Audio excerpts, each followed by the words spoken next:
আমি প্রথমেই বলবো অঞ্জনা আপা এমন একজন কিংবদন্তি, আসলে তাকে বলার ভাষা আমার নেই। তবে আমি বড় বোন জানি, আমার সাথে লাস্ট ওনার কাজ হয়েছিল সোনারগাঁ একটা অ্যাওয়ার্ড ফাংশনে। এত সুন্দরী একজন মানুষ এবং এত প্রাণবন্ত। আমি শুধু একটি কথাই বলবো, ওনার যারা ভক্ত দর্শক আছেন তাদের কাছে আমি অনুরোধ করব, উপরওয়াল্লাহ যেন তাকে ভেস্ত নসিব করে, এবং আমি ঈশ্বরের কাছে প্রার্থনা করব সে যেন স্বর্গবাসী হয়।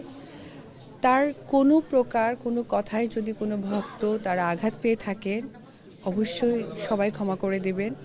এবং অনেক সময় মানুষ হয়তো বা রাগে ক্ষোভে কাছের মানুষদের কাছে অনেক কথা বলে থাকে, আমরা তার মেয়ের মতো সন্তানের মতো, সেই জায়গা থেকে তাকে ক্ষমা করে দেবেন। আমি শুধু এটুকুই বলবো।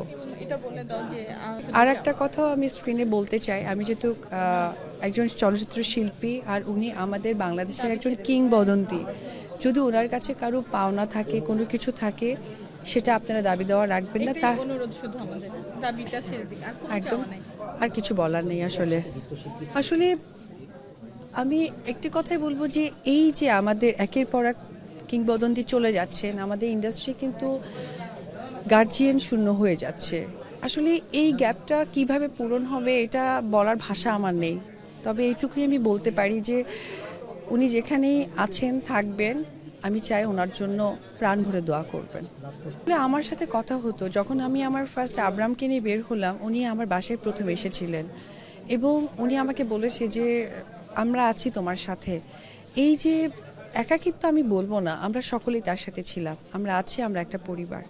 লাস্ট স্মৃতি আমি বলতে পারি সোনারগাঁতে আমরা একসাথে স্টেজে ছিলাম, আমরা একটা অ্যাওয়ার্ড ফাংশনে ছিলাম। এত সুন্দরী একজন মানুষ, এবং ওনার লাস্ট একটা কথা আমার এখনও কানে বাঁধে।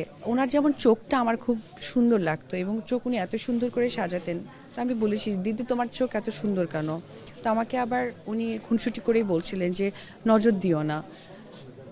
মানে আমি আসলে বলে ভাষায় বোঝাতে পারবো না, শুধু আমি এটুকুই বলবো ওনার জন্য সকলেই দোয়া করবেন, উনি যেন ভেস্ত নসিব করে, আল্লাহ তাআলা যেন ওনার সমস্ত গুনাহ মাফ করে দেয়।